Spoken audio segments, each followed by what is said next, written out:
The massive hall was filled with noise. Creatures of all shapes and sizes talked to each other in hundreds of different languages. Some had tentacles, some had wings, and some looked like nothing anyone from Earth had ever imagined. This was the Galactic Council, and today they were discussing a very important matter. They were talking about humans. Ambassador Veltheros stood at the center podium. He was tall, with skin that looked like purple metal. His forearms gestured dramatically as he spoke. Multiple eyes on stalks moved around, looking at different parts of the audience. He was from the Krilnathi Empire, one of the oldest and most respected civilizations in the galaxy. Fellow members of the council, Veltheros said, his voice translated into hundreds of languages at once. We are here today to discuss a threat to our peaceful galaxy. The humans. A ripple of clicking, buzzing, and chirping sounds moved through the crowd. It was laughter. The alien species found it funny that such a young race could be considered a threat. Humans had only been part of the Galactic Council for 47 years. That was nothing compared to the thousands of years most other species had been traveling among the stars. Earth had 3 small colonies outside their home system. Just 3. The Krilnathi Empire alone had over 5,000 colonies. Veltheros activated a holographic display. Images appeared in the air above the podium. Let me show you the evidence, he said. In just 47 years, humans have violated council protocols over 200 times. They ignore trade regulations. They enter restricted zones without permission. They perform experiments that have not been approved. The display showed a list of violations. Each one had a human name attached to it. Captain Jiho Park, Dr. Hana Choi, Engineer Doyen Shin, Medical Officer Minji Bei. The list went on and on. Look at this incident. Veltheros continued, pointing to one entry. Captain Jiho Park entered a quarantine sector with his cargo ship. He transported supplies to an area that was clearly marked as restricted. When questioned, he said he had to help. This is not how civilized species behave. More laughter echoed through the hall. A large creature that looked like a floating jellyfish spoke up. Humans are like children. They do not understand proper procedures. Another voice joined in, this one from a reptilian species with scales that changed colors. They are impulsive and emotional. They make decisions based on feelings instead of logic. Veltheros nodded his mane head while his eye stalk swiveled in agreement. Exactly. And this is why I propose we ban human expansion beyond their current 3 colonies. No more growth. No more spreading through our galaxy. We must contain them before they cause real damage. At the human delegation table, 3 people sat quietly. Ambassador Yuna Kim was in the center. She was a woman in her 50s with gray streaks in her black hair. Her face showed no emotion as she listened to the accusations. On her left sat Colonel Taewon Kang, a military man with broad shoulders and careful eyes. On her right was Sora Lee, a scientist who studied alien life forms. They did not interrupt. They did not argue. They simply listened as species after species agreed with Veltheros. The humans were dangerous. The humans were reckless. The humans could not be trusted. Let us vote now, suggested a tall, thin alien with skin like glass. This seems very clear. But before anyone could respond, Ambassador Yuna Kim stood up. Her movement was calm and deliberate. She pressed a button on her table to request permission to speak. Veltheros looked at her with his multiple eyes. His translator made his amusement very clear. Does the human delegation wish to defend themselves? Very well. You may have 15 minutes before we vote. 15 minutes. That was all the time Earth had to prevent being banned from the stars. Yuna walked to the podium. She carried nothing but a small data crystal in her hand. The entire council hall grew quieter as she approached. Some aliens leaned forward with interest. Others looked bored as if they had already made up their minds. Thank you for giving me this time, Yuna said simply. Her voice was steady and calm.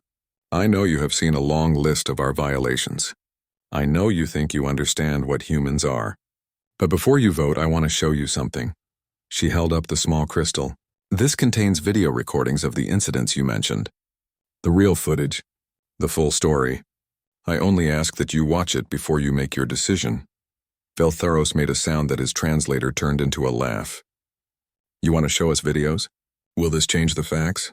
Will it change that your people broke our laws? No, Yuna admitted. It will not change that we broke your laws, but it will show you why. There was silence for a moment. Then one of the council elders, an ancient being that looked like a collection of glowing lights, spoke. Let them show their evidence. 15 minutes will not hurt us.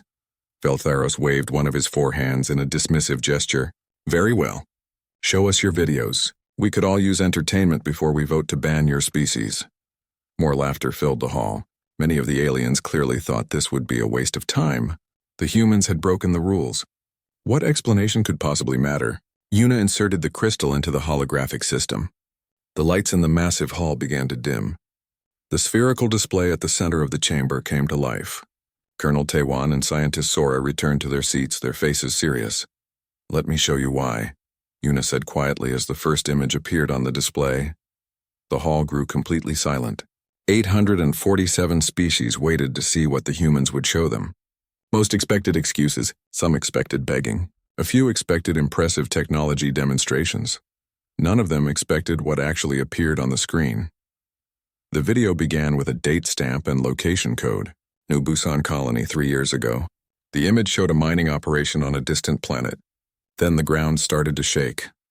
This is the incident with Captain Jiho Park, Yuna explained. The one where he violated quarantine protocols and entered restricted space. On the screen, the mining colony was collapsing. Buildings fell into the ground. Sirens wailed, and then the transmission cut off completely. The video switched to show Captain Jiho's cargo ship. He was a man in his 30s with tired eyes and a determined expression. His crew could be heard talking urgently in the background. Captain, we are receiving orders to stay away, a crew member said. The sector is quarantined. The mining company has declared everyone dead. Jiho stared at his scanners. I am reading life signs down there. People are alive. Sir, the regulations are clear. We cannot enter a quarantine disaster zone without approval. That takes weeks. Jiho looked at the screen showing the collapsed mining colony. Then he looked at his crew. Those people do not have weeks. They have maybe days. We are going in.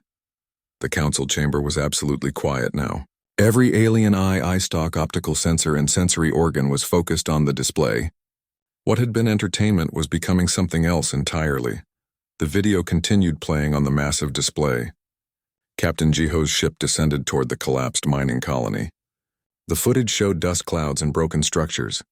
Warning lights flashed red across his control panels. Every system on the ship screamed danger. Life support is failing in the underground sections, one crew member reported.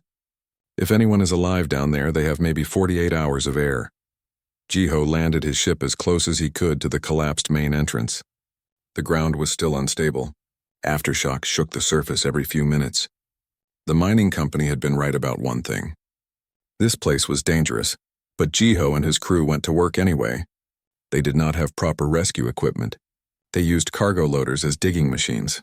They used support beams meant for holding cargo to shore up unstable tunnels. They turned their ship's medical bay into an emergency treatment center. The council watched as days passed in fast-forward video. Jiho's crew worked without stopping. They slept in short shifts. They ignored 3 separate evacuation orders from council authorities. When aftershocks threatened to bury their ship, they did not leave. They kept digging. On the 4th day, they found the first survivors. A group of Krilnathi miners trapped in a deep shaft. The same species as Ambassador Veltheros. The video showed them being pulled from the rubble, covered in dust but alive. Then more survivors. A team of Torvan engineers. A group of insect-like workers from a species called the Hixara. Young miners. Old miners. Injured miners. One by one, they were pulled from what should have been their grave. In the council hall, Ambassador Veltheros had gone very still. His eye stalks had stopped moving. He was staring at the screen. 6 days after Captain Jiho arrived, the rescue operation ended. The video showed the final count. 183 individuals saved. All of them were supposed to be dead. The insurance claims had already been filed. Their families had already been notified. Captain Jiho violated 17 separate council regulations during this rescue, Ambassador Yuna said quietly.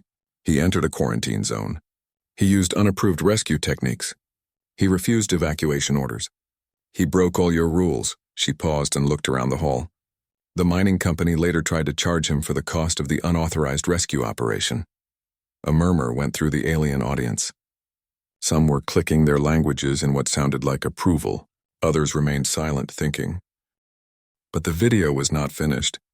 The display shifted to show a new location, a research station called Kepler 442b. This is the incident with Dr. Hana Choi. Yuna continued.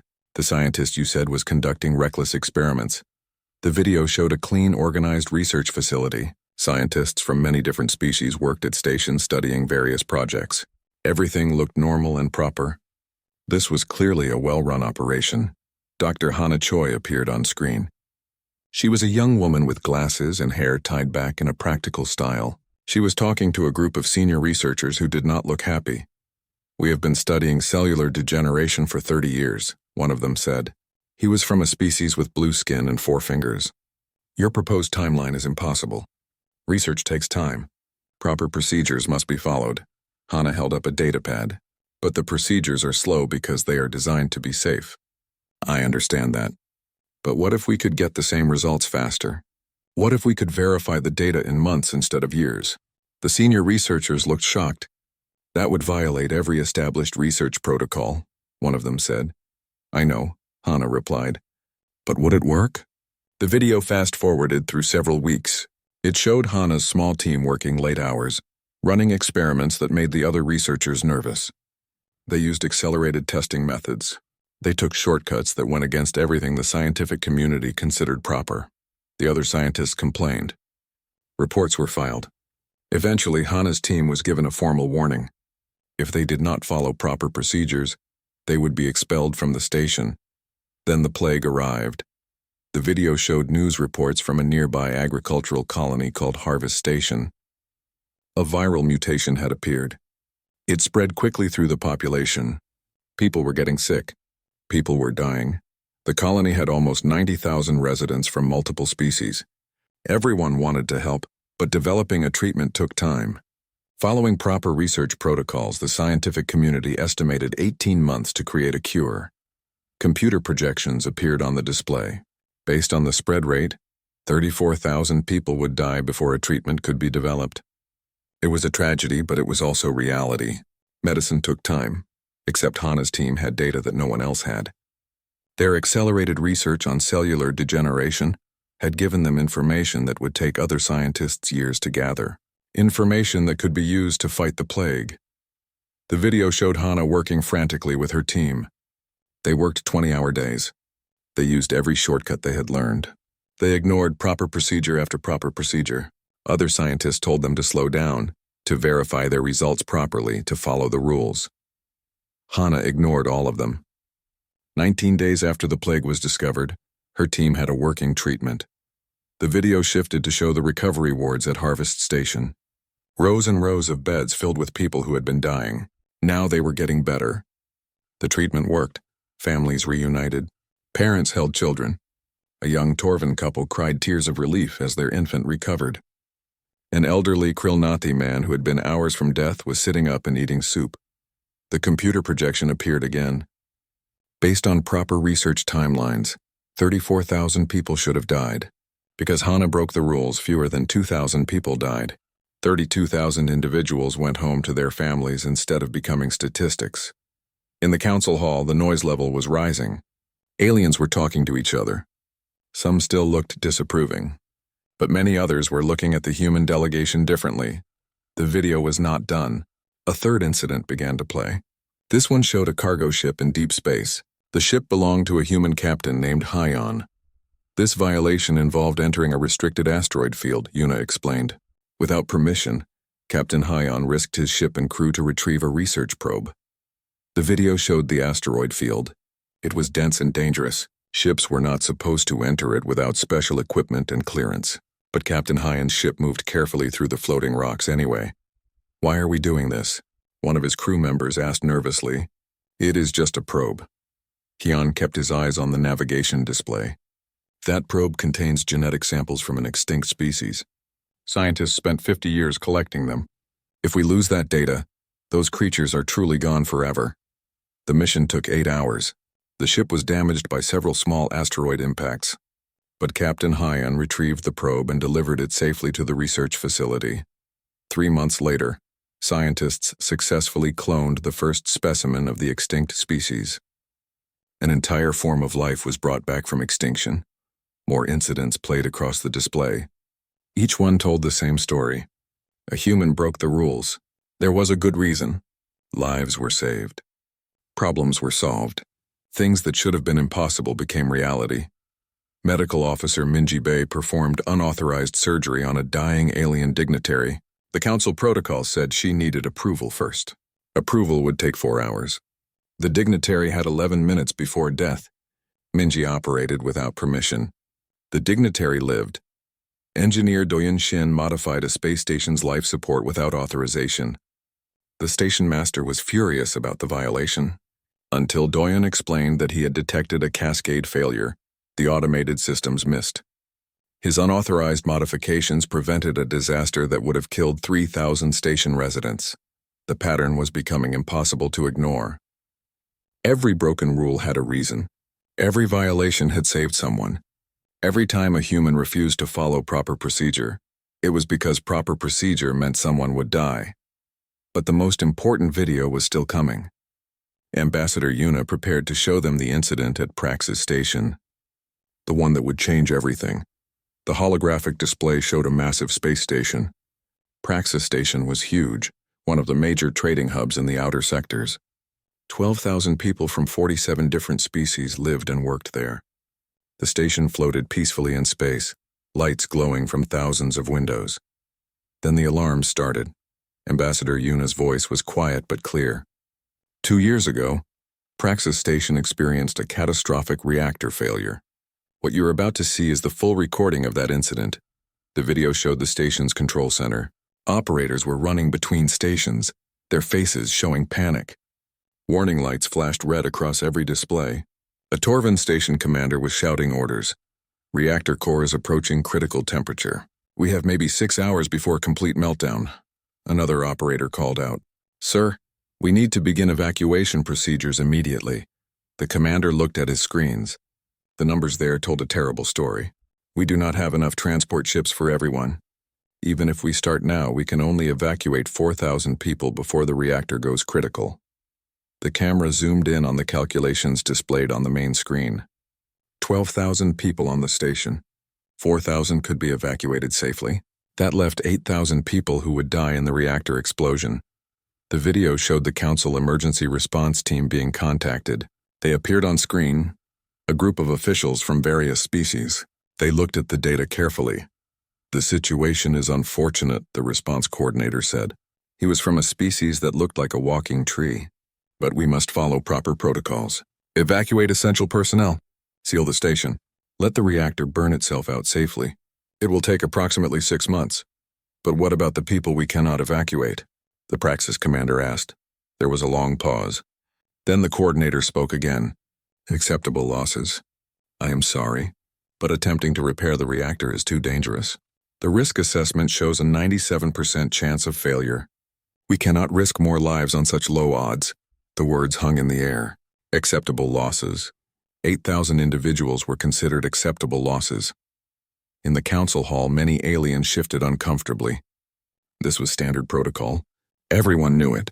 When the risk was too high, you saved who you could and accepted that not everyone could be saved. It was logical. It was practical. But the video showed something else happening at Praxis Station. A human man appeared on screen.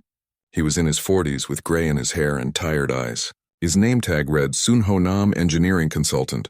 Sunho was not military. He was not a first responder. He was a civilian contractor who happened to be on the station for a trade consultation. He was looking at the reactor readouts with intense focus. I can stabilize it, he said quietly.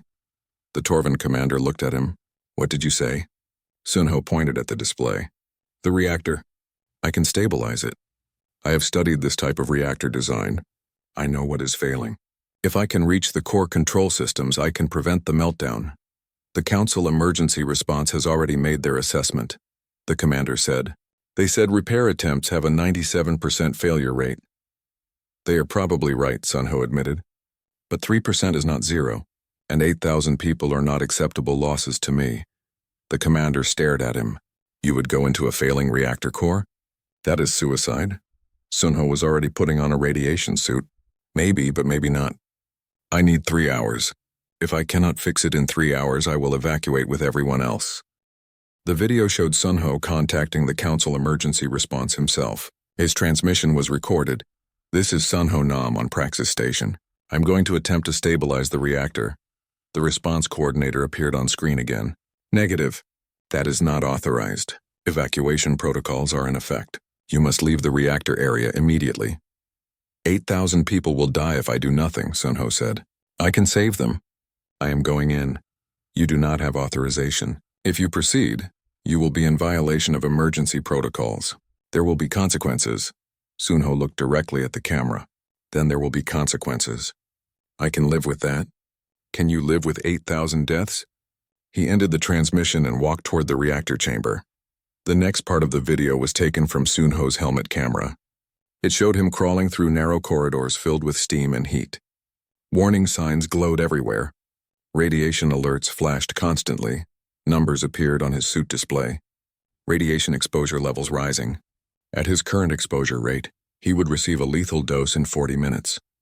The mission was supposed to take at least 2 hours. Sunho kept moving forward. The video showed him reaching the reactor core control systems. His hands worked quickly, pulling access panels and rerouting systems. He was using techniques that most modern engineers had forgotten. Ancient methods that the Council had decided were too risky decades ago. But humans still taught those methods. Still experimented with them. Still asked, what if we tried this other way? Core temperature dropping, Sunho reported through his communicator. The system is responding. I need another hour. His radiation counter kept climbing. The numbers were in the red zone. He was absorbing radiation that would kill him slowly even if he escaped the reactor room. In the council hall, every alien was completely silent. They watched this human man crawl through superheated passages, his body being destroyed by radiation, refusing to give up. Temperature stable, Sunho finally said. His voice was weaker now. Containment holding. Rerouting coolant flow. This should work. 2 hours and 37 minutes after entering the reactor room, Sunho emerged. The video showed him stumbling out of the access corridor. His face was burned. His hands were shaking, but he was smiling. Reactor is stable, he told the station commander. Everyone can evacuate safely now. Take your time. Do it properly. All 12,000 residents of Praxis Station were evacuated without a single casualty. The reactor was later fully repaired by a proper engineering team who had all the time and resources they needed. The video shifted to show Sunho in a medical facility. He was receiving treatment for severe radiation poisoning. The doctor said he would survive, but it would take months of therapy. His hair had fallen out. His skin was pale, but he was still smiling. Around his hospital bed were drawings. Hundreds of drawings made by children from 17 different species. Thank you, pictures. Pictures of Sunho as a hero. Pictures of families who were alive because he refused to accept that 8,000 people were acceptable losses. The video ended. The holographic display faded. Ambassador Yuna stood quietly at the podium, letting the silence fill the council hall. Finally, she spoke. After the incident, the council awarded Sunho Nam the Distinguished Service Medal for his bravery. She paused. And then you filed an official complaint against him for unauthorized access to the reactor. The uncomfortable shifting in the hall grew louder. Many aliens would not meet her eyes. You call us reckless, Yuna continued. You call us dangerous. You say we do not follow protocols. And you are absolutely right. We do not follow protocols when protocols mean death. Colonel Taewon Kang stood and walked to join her at the podium. Every species here achieved space travel through careful, logical steps. You followed safe paths. You built on stable foundations. You did everything the right way. He gestured to the display where Sunho's image had been. Humans reached space by strapping ourselves to controlled explosions and hoping our math was correct. We did not wait until it was perfectly safe. We went when it was possible, because waiting meant staying on one planet forever. Scientist Sora Lee joined them as well. Do you know what makes humans different? It is not intelligence. Many of you are smarter than us. It is not technology. Most of you are more advanced. It is not even courage. I have seen warriors from other species who are incredibly brave. She activated a biological comparison chart on the display. It is desperation. Humans come from a dangerous planet. Our world tried to kill us constantly. Predators, diseases, earthquakes, hurricanes, ice ages. Asteroid impacts. For millions of years, Earth tried to destroy us. The chart showed human evolutionary history. The many times humans almost went extinct. The disasters that should have wiped them out but did not. We survived not by being stronger or smarter, Sora explained. We survived by refusing to accept that anyone was beyond saving. We invented medicine because we would not accept that sickness meant death. We created engineering because we would not accept that nature controlled us. We reached space because we would not accept being trapped on one world. Ambassador Yuna took a deep breath. You want to ban us because we make you uncomfortable. Because we do not fit your idea of how civilized species should behave. Because we break rules to save lives. She looked directly at Ambassador Veltharos. How many of your miners would be dead if Captain Jiho followed your protocols? How many children at Harvest Station would never have grown up if Dr. Hana respected your timelines? How many thousands at Praxis Station were you comfortable losing? The silence in the council hall was complete. Ambassador Yuna Kim stood at the podium, her question hanging in the air. How many would have died if humans followed the rules? Ambassador Veltharos sat frozen at his seat. His multiple eye stalks had stopped moving. He was staring at nothing, clearly thinking about the 183 Krilnathi miners. As people who should be dead but were not, Yuna continued speaking. Her voice was not angry or pleading. She spoke calmly, stating facts. I am not asking you to approve of our methods. I am not saying we are always right. Sometimes we probably do things we should not do. We make mistakes. She looked around the massive hall at the 847 species gathered there. But today you are not voting on whether you like our methods. You are voting on whether you want us in your galaxy at all. You are voting to ban us from the stars because we save lives in ways that make you uncomfortable. Colonel Taewon stepped forward again. Let me tell you what happens if you ban us. 3 colonies. That is all we will have. Earth and 3 small colonies. No growth, no exploration, no future among the stars. He pulled up a star map showing human-controlled space. It was tiny compared to the territories of other species. We will have to live knowing that somewhere out there, people will die following proper procedures. Somewhere miners will be declared dead when they could be saved. Somewhere a plague will kill thousands while treatments wait for approval. Somewhere, a station will evacuate only who they can because saving everyone is too risky. Sora Lee added her perspective as a scientist, and we will have to accept it. Because you will have decided that following protocols is more important than saving lives. You will have decided that acceptable losses are acceptable. She gestured to the empty display where the videos had played. But here's what I think will really happen. I think some of you sitting here today will face a crisis. Maybe in a year, maybe in 10 years, and you will face a choice between doing what is safe and proper, or doing what is necessary to save people. Her words were soft but clear, and in that moment you will have to live with your decision, whether you chose the protocol or the people. Ambassador Yuna prepared to conclude. You can ban us if you want. That is your right as the Galactic Council. But know what you are really voting for. You are not voting to stop humans from breaking rules.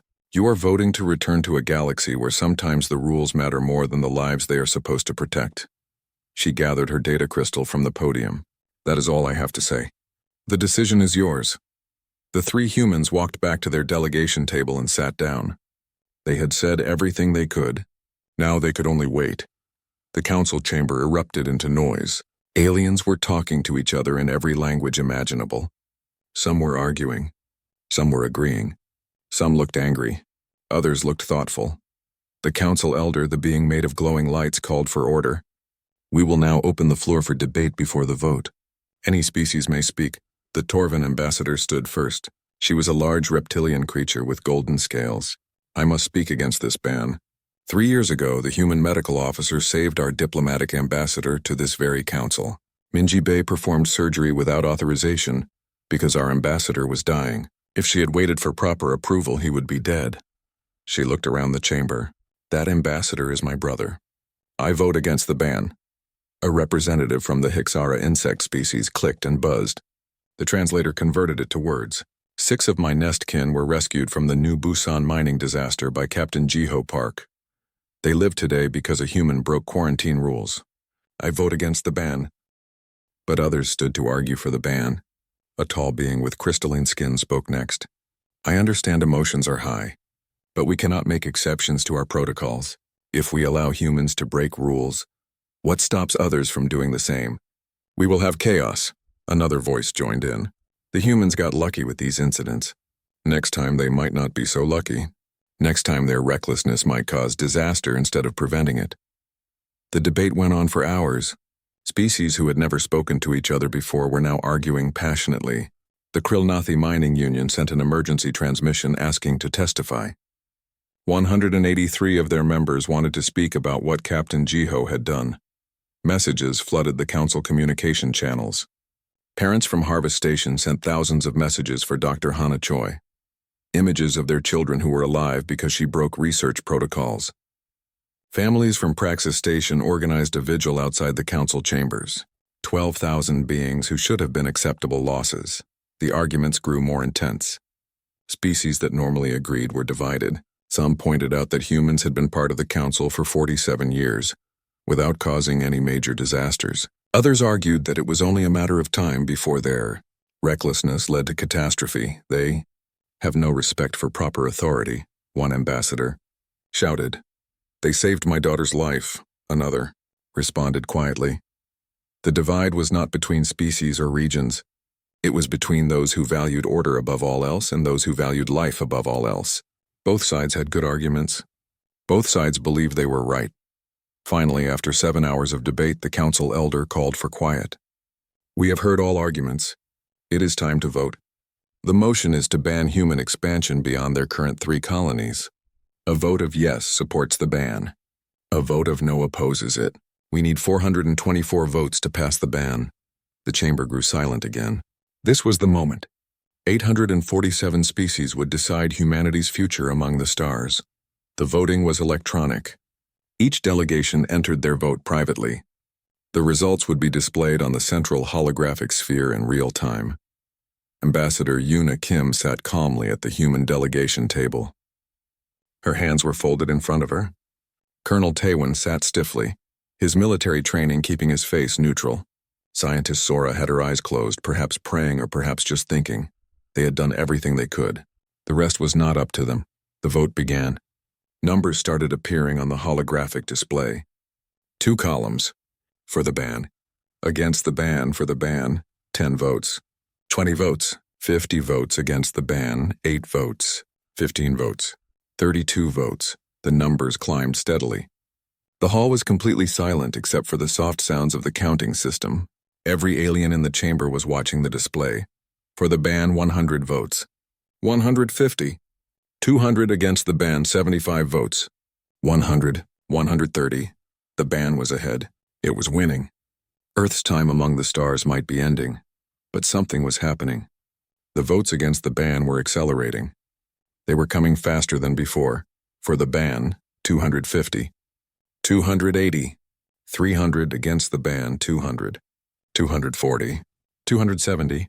The gap was closing. Species that everyone expected to vote for the ban were voting against it.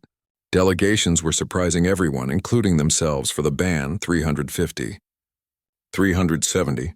390 against the ban, 320. 350. 380. The chamber was filled with tension. No one spoke. No one moved. Every eye was on the numbers. For the ban, 400. 410. 415. Against the ban, 405. 420. 430. The against votes passed the for votes. The ban was failing, but it was not over yet. More votes were still being counted. For the ban, 420. 425. The ban had reached the threshold it needed, but against the ban, 440. 450. 460 more votes came in. The final numbers solidified on the display. For the ban, 401. Against the ban, 446. The motion failed. Humanity would not be banned from the stars. For a moment, no one reacted. Everyone was staring at the numbers, making sure they were reading them correctly. 401 for the ban, 446 against. The ban needed 424 to pass. It fell short by 23 votes. Then the chamber exploded into noise. Some species were celebrating. Others were arguing. Many were simply shocked. Ambassador Yuna Kim sat very still. Then she closed her eyes and took a deep breath. When she opened them again, there were tears on her face. Colonel Taewon put a hand on her shoulder. Sora was crying openly, smiling through her tears. They had won. Not because of politics or diplomacy. They had won because individuals remembered. The miners remembered being rescued. The parents remembered their children being saved. The families from Praxis Station remembered having a future. The vote was not about whether humans followed the rules. It was about whether the galaxy wanted people who would break the rules to save lives. The council hall slowly returned to order after the vote. Ambassador Veltharos sat at his delegation table, his forearms resting on the surface. His multiple eye stalks moved slowly, looking at the final vote count on the display: 401 for the ban, 446 against. He had been so certain the vote would pass. The evidence was clear. Humans broke the rules constantly. They were reckless and unpredictable. Every logical analysis said they were a threat to galactic stability. But logic had not won today. Lives had won. 183 Krilnathi miners had won. 32,000 plague survivors had won. 12,000 residents of Praxis Station had won. Veltharos stood and walked across the hall to the human delegation table. Ambassador Yuna Kim looked up at him, her face still showing the emotion of the moment. They looked at each other for a long moment. "Your people saved 183 of my people," Veltharos said through his translator. His voice had no humor in it now. "I did not know. The mining company told us they were all dead. We held funerals. We mourned them. And all that time they were alive because a human refused to follow our protocols." Yuna stood and faced him. Captain Jiho did what he thought was right. He did not do it for recognition or reward. He did it because people needed help. Veltharos's eye stalks moved in what might have been a nod. "I voted for the ban. I want you to know that. I believed humans were dangerous. But I was wrong about what kind of danger you represent." He turned and walked back to his seat. Around the hall, other species were having similar conversations. Delegations that had voted for the ban were talking quietly with those who voted against it. The debate was not over, but something had shifted. The council elder called for attention one more time. "The vote is complete. The motion to ban human expansion has failed. Humans will remain members of the Galactic Council with all rights and privileges." The lights flickered and dimmed as species began to leave. The session was over, but everyone knew this was not really an ending. It was a beginning of something new. 6 months passed. The Galactic Council Science Division published a new report. They had analyzed the human violations in detail. The report concluded that in 87% of cases, following proper procedure would have resulted in loss of life or significant harm. Only 13% of human violations had been truly unnecessary. The report made recommendations. Perhaps the protocols needed to be examined. Perhaps there should be provisions for emergency situations where time was critical. Perhaps acceptable losses should not be quite so acceptable. The council formed a special committee to study the issue. Dr. Hana Choi was invited to join as a human representative. She accepted, though she warned them she would probably suggest things that made them uncomfortable. "That is exactly why we need you," the committee chair told her. 3 months later, the Galactic Council introduced new protocols. They were called the Humanitarian Exemption Protocols, though some species preferred other names. The basic principle was simple. In cases of immediate danger to life, individuals could deviate from standard procedures if they could demonstrate clear intent to prevent loss of life. There would be reviews afterward. There would be investigations, but the person who broke the protocol would not automatically be punished. The circumstances would matter. Most species still called them by their informal name, the human clause. Not everyone was happy with the changes. Many species argued that this would lead to chaos and abuse. They predicted disasters. They said it was the beginning of the end for civilized society. But slowly things started to happen. A Torvan engineer detected a failing life support system and fixed it without waiting for approval. She saved 2,000 lives. When questioned, she said, "I did what a human would do." A Krilnathi doctor treated a patient with an experimental procedure that had not been fully approved yet. The patient survived when conventional treatment would have failed. The doctor cited the human clause. A young scientist from a species called the Velnari ran tests on a dangerous virus using accelerated methods. She developed a vaccine months ahead of schedule. When her supervisor complained, she showed him Dr. Hana Choi's research methods. The phrase started appearing in conversations across the galaxy. What would a human do? It became a way of asking a different question. When the safe options were exhausted, when the protocols provided no answers, when the choice was between rules and lives, what would someone do who refused to accept that saving one more person was impossible? Captain Jiho Park's rescue company was growing. He now had 15 ships and crews trained in emergency rescue operations. Species across the galaxy hired him when disasters struck. His company motto was simple: no one left behind. Engineer Sunho Nam made a complete recovery from his radiation poisoning. His paper on abandoned safety measures became required reading at engineering schools. He was invited to give lectures at 7 major technical institutes. He always ended his lectures the same way. Sometimes the old methods work. Sometimes the risky approach is the only approach. The key is knowing when to use them. Ambassador Yuna Kim received visitors in her office on Earth. Many of them were young aliens who wanted to study with humans. They wanted to learn the human approach to problem solving. They wanted to understand how to think beyond the protocols. We do not have all the answers, Yuna told them honestly. Sometimes we are reckless. Sometimes we make mistakes. Sometimes our approach fails. The young aliens listened carefully. One of them, a student from the Hixara species, asked a question. But you try anyway? Even knowing you might fail? Yuna smiled. Especially then. Because not trying means accepting that some problems cannot be solved. It means accepting that some people cannot be saved. And humans are very bad at accepting those things. 1 year after the vote, Ambassador Veltharo sent a private message to Yuna. His 183 rescued miners had petitioned to work exclusively with human-led operations. They trusted the species that broke rules to save lives more than the species that followed protocols perfectly. I thought you should know, Veltharos wrote. They are forming a new mining cooperative. They are calling it the Second Chance Company. Captain Jiho Park has agreed to provide emergency services for them. Yuna replied, thanking him for the information.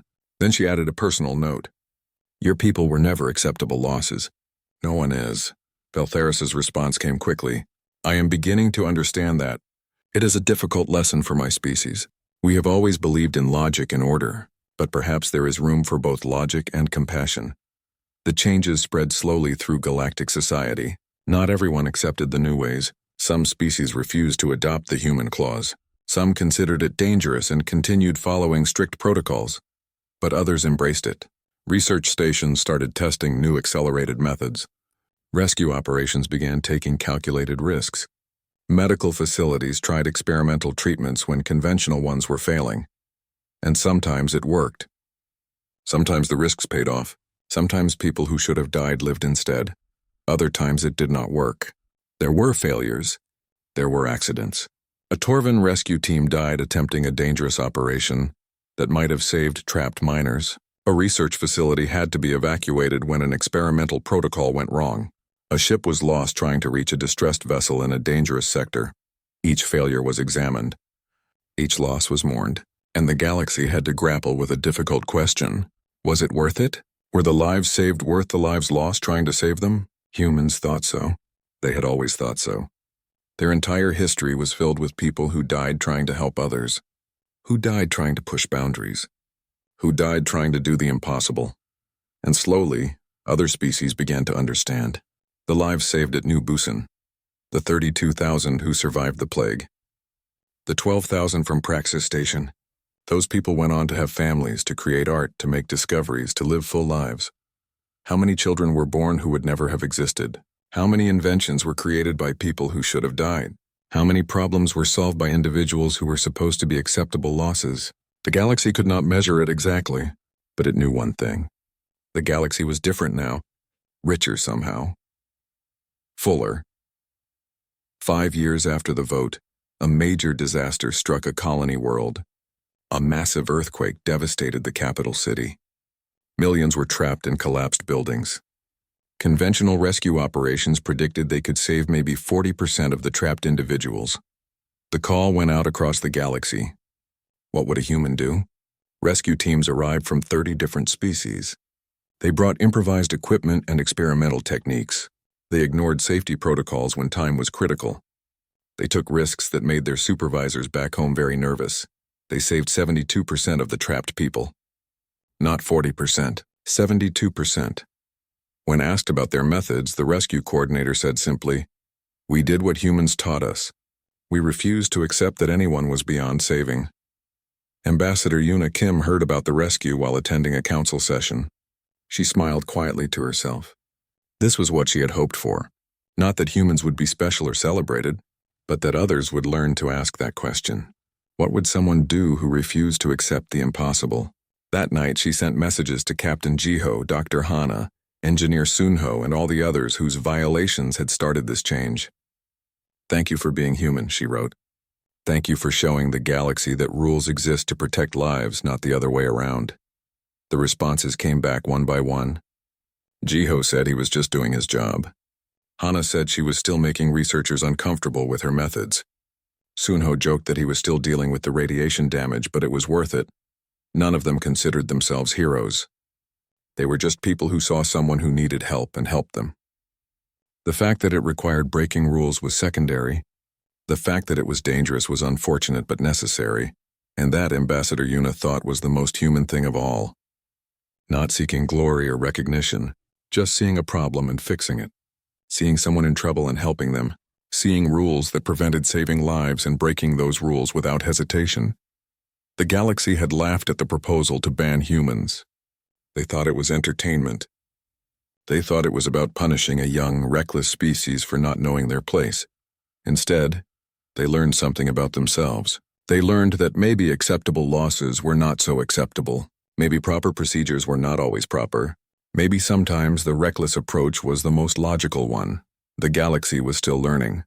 Still changing. Still arguing about the proper balance between order and compassion. But it would never go back to the way it was before. The human clause existed now. The question existed now, what would a human do? And across thousands of worlds and millions of situations, beings of all species were finding their own answers to that question. They were choosing life over protocol. They were choosing people over procedures. They were choosing to be a little bit reckless when recklessness meant someone would live. The Galaxy Council had laughed at banning humans, but they were not laughing anymore. They were learning, growing, changing, and humans, for their part, were happy to share what they knew. Because that was human too, helping others, teaching others, making the galaxy a better place, even if it meant breaking a few rules along the way.